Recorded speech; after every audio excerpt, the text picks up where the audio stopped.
وقت میرے گیتوں کا خزانہ ڈھونڈے گا۔ پلے بیک سنگنگ کے خدا کہے جانے والے محمد رفیع صاحب 31 جولائی 1980 کو ہم سے جدا ہو گئے اور چھوڑ گئے اپنی گیتوں اور یادوں کے خزانے۔ یوں تو کہتے ہیں کہ رفیع صاحب نے تقریباً 26,000 سے بھی زیادہ گیت گائے، پر ایک ریسرچ کے مطابق رفیع صاحب کے پائے جانے والے نغموں کی تعداد 7,405 ہے، جن میں 4,334 ہندی گیت ہیں، لیکن تقریباً 70 ہندی گیت ایسے ہیں جن کا نہ تو LP ریکارڈ پبلش ہوا، نہ ہی یہ گیت کبھی یوٹیوب یا کسی سوشل میڈیا پر ڈالے گئے۔ مجھ کو میرے پاس زمانہ ڈھونڈے گا۔ پھر بھی ایک اندازے کے مطابق رفیع صاحب نے 12 سے 14,000 گیت تو گائے ہی تھے۔ انہوں نے کئی زبانوں میں گیت گائے، جن میں فارسی، ترکی اور عربی گیت بھی شامل ہیں۔ فارسی کے 11 گیت، عربی کے 5 اور ترکی کے 2 گیت ریکارڈ تو ہوئے، جن کا اب کوئی ریکارڈ نہیں۔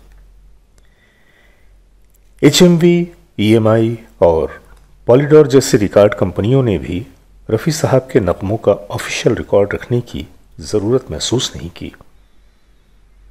1980 میں جب HMV رفیع صاحب کے ریکارڈ اور کیسٹ رفیع صاحب کو شردھانجلی کے طور پر پبلش کر رہے تھے تو رگھوپتی سہائے فراق گورکھپوری صاحب کی 16 غزلوں کا کلیکشن بھی شائع کیا تھا، جو محمد رفیع صاحب کی آواز میں ریکارڈ ہوا تھا، پر افسوس اب وہ غزلیں بھی ضائع ہو چکی ہیں۔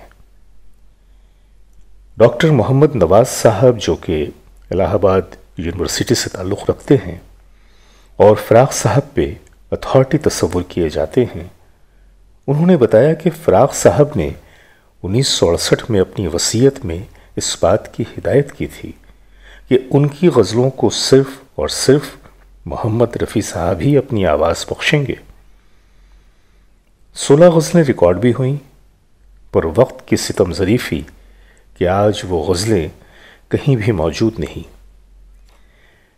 گرچہ بعد میں ان کی خواہش اور وصیت سے پرے دوسرے سنگر نے فراق صاحب کی دوسری غزلوں کو اپنی آواز دی، لیکن فراق صاحب کی ذاتی پسند رفیع صاحب ہی تھے۔ صرف یہ غزلیں ہی نہیں، بلکہ رفیع صاحب کی آواز میں گائی ہوئی 741 غزلیں نہ جانے کہاں گم ہو گئیں۔ ازحد زیادہ تلاش کے بعد ان کی تقریباً 60 غزلیں تو مل گئیں، پر بقیہ لاپتہ ہیں۔ ان کی گائی ہوئی یہ غزل، اے میری جان تمنا میری جان غزل، لوگ طوفان اٹھا دیں گے میرے ساتھ نہ چل، جو کہ عادل عباس نے لکھی تھی، 1950 میں بننے والی فلم سندری کے لیے یہ گانا ریکارڈ تو ہوا، پر فلم بن نہ سکی۔ اسی طرح کنور مہندر سنگھ بیدی سحر صاحب کی اکثر و بیشتر غزلوں کو رفیع صاحب نے اپنی آواز دی، لیکن اب وہ غزلیں صفحہ ہستی سے غائب ہو چکی ہیں۔ ان کی غزلوں میں روش صدیقی کی غزل دور جا کر بھی وہ ہم سے جدا نہ ہو سکے قسم سے، اور ایاز جھانسوی کی ملتے ہو سبھی سے نظریں چراتے ہو ہمیں سے، اسے رفیع صاحب نے 1961 میں گایا تھا اور ریڈیو سیلون سے نشر بھی ہوا تھا، لیکن اس کے بعد اس غزل کا پتہ نہیں چلا۔ فہیم ناگپوری صاحب کے لکھے 3 نغمے، جنہیں 1957 میں بننے والی فلم رادھا کے لیے ریکارڈ کیا گیا، اور خاص بات یہ کہ ان نغموں کو رفیع صاحب نے کمپوز کیا تھا۔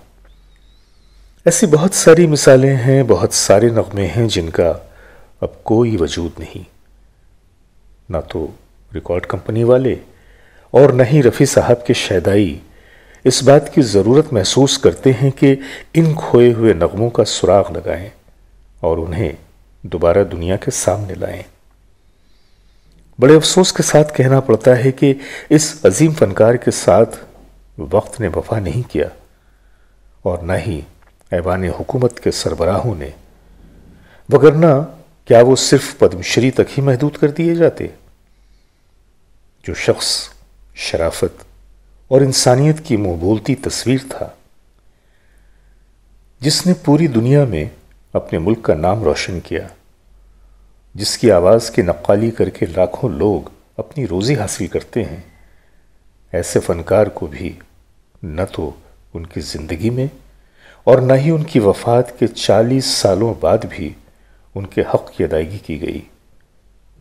پر محمد رفیع صاحب کو بھارت رتن نہیں ملا تو کیا غم ہے، وہ بذات خود بھارت کے رتن ہیں۔ دل کا سونا ساز ترانہ ڈھونڈے گا،